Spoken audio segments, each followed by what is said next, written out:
Donald Trump broke his own record for longest State of the Union address last night, clocking in at an hour and 48 minutes. Now, you figure with a speech that long, it would have been full of policy ideas and quippy signature Trump one-liners that got people talking. And unfortunately, this address was probably actually something that Donald Trump fears most, which is it was tedious, it was boring, and it was tiresome. And for Trump, there is nothing worse than that. Look at how people responded in the Snap poll after Trump gave his address. And mind you, this is a group of people, a group of people watching the State of the Union last night are supposedly 12% more Republican than Democrat. But let's take a look at what their approval was of this State of the Union address. This year, only a 38% approval for Trump's speech in a Republican-leaning audience. It's the lowest mark he's ever gotten by quite a bit, and it matches his collapsing poll numbers, which are also only in the upper 30s now, showing that this rock solid group of support that he's had for so long is finally starting to crumble underneath him. And look, the president didn't sound good here. He sounded tired during this address. He sounded hoarse. He had no energy. And let's just take a quick look at his hand. This, first of all, I feel like sometimes I talk about this a little too much, but it is fascinating to me that the media doesn't talk about this more. And at the same time, I'm like, these people need to fire their makeup team. Do they not have a shade of orange that can at least match his hand a little bit better? And so throughout this speech, it was the typical Trump division, fear mongering. But I think what was more important was everything he didn't say in this speech. I almost don't want to show clips of it because it was there. It's just the typical Trump gaslighting BS. And frankly, we shouldn't waste our time on it. So we're going to do some more clips of the Democratic response to the State of the Union. But just to gloss over things he said, he barely mentioned Iran at all in terms of, especially at a time where we are potentially about to launch an attack and invade Iran. This should have been, people are talking about it. There was a big meeting of the Gang of Eight yesterday, and Trump basically talked about it for a minute or so, didn't make his case to the American people on why an attack on Iran would even be necessary, and he just moved on. He lied about his 8 wars. He didn't redeclare the U.S.'s support for Ukraine on the 4-year anniversary of Russia's invasion in Ukraine.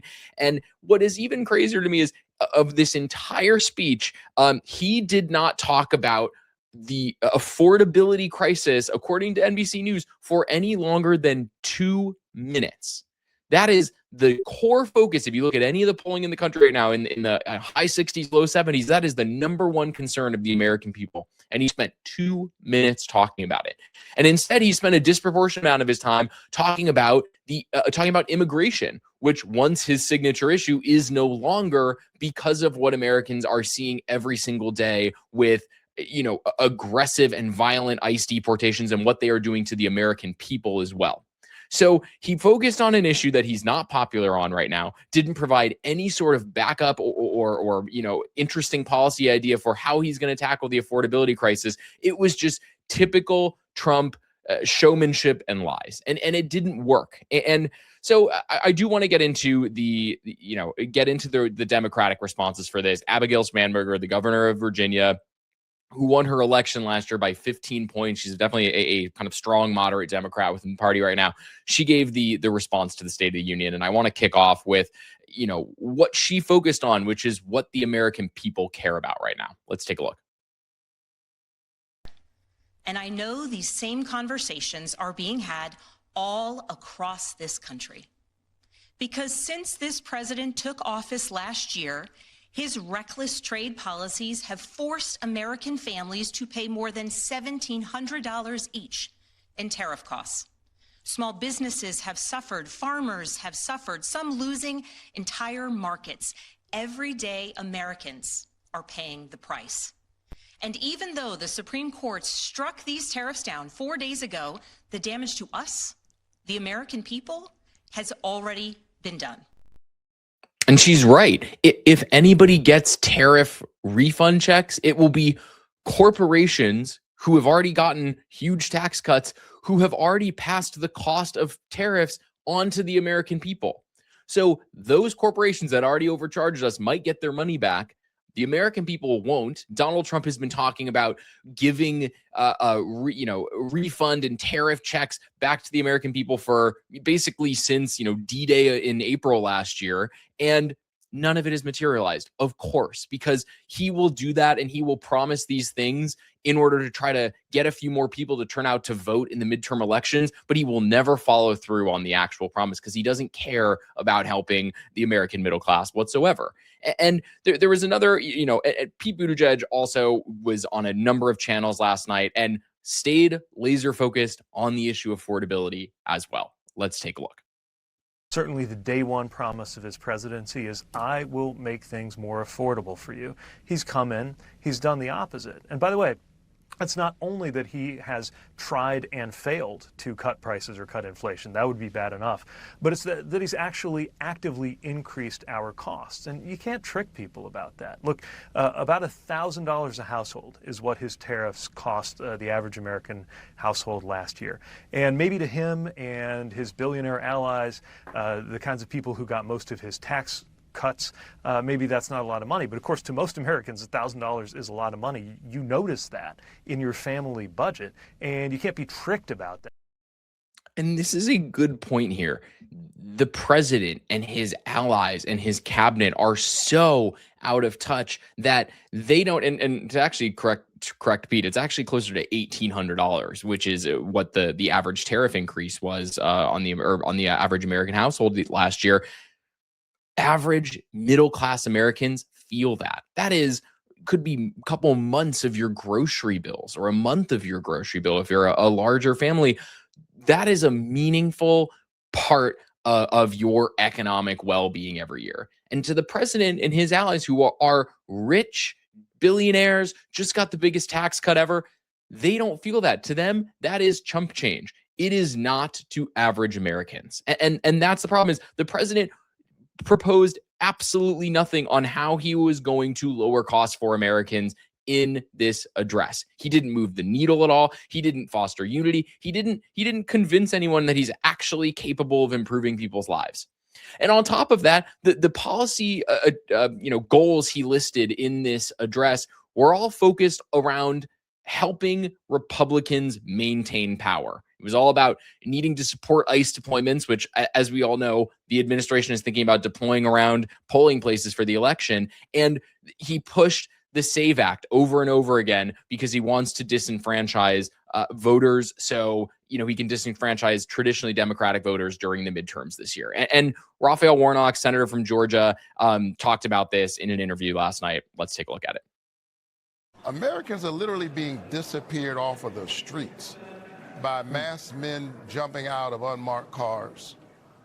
Donald Trump knows that he is losing. We heard tonight the rumblings of a desperate man who's trying to present the best case he can for the midterms. It was half lies, half grievances. He knows that he is quickly losing power. And so a signature part of his plan, as he expressed it tonight, was to try to find some way to pass the so-called SAVE Act. They certainly aren't trying to save America. They're trying to save their power at any cost. And that is what so much of this speech came down to. There was very little address of the American people. It was a lot of the classic reality TV style Donald Trump calling out different Americans in the crowd who had been invited to the State of the Union and giving them different awards. Basically, the American gold medal hockey team goalie, he bestowed a presidential honor on him, which, we're excited that the U.S. men's hockey team won, but what is the point of that? It's all for show. It's all glossy veneer for him. He's not actually interested in getting down to work to help the American middle class, which are and his base, who are the people that put him back in office. And because of all that, that is why we are seeing his floor of support fall out. And Republicans are well aware of that. I want to wrap up with Mike Johnson talking about last night about the consequences of the consequences of what will happen if Democrats win in the midterms this year. Let's take a look. He needs all 4 years, not just 2, to fix the mess. And that's what we need. If we lost the midterms, heaven forbid, if we lost the majority in the House, it would be the end of the Trump presidency in a real effect. So we've got to keep this going, and I think we're excited to put our candidates on the field to explain all this to the people. You heard that, people. If midterms go the way people think they are, or they will, it will be the end of Trump's presidency as we know it. Please, Mike Johnson, don't threaten us with a very good time, because that there is no better motivation to get people to show up and vote. And I do love that he ends here with, well, people can't wait to go out and make their case with all the plans he's giving them. That is what Republicans in Congress were looking for last night. They were looking for ideas and plans that they can take back to their districts to convince the American people to send them back to Washington for a couple more years. And Trump gave them absolutely nothing. That is it for me today. If you liked what you saw in this video, throw a like on it. Follow the Dem Wins Media YouTube channel. Follow me at buildingthebench.substack.com, and we will keep bringing you the news as you need to see it. Thanks for watching.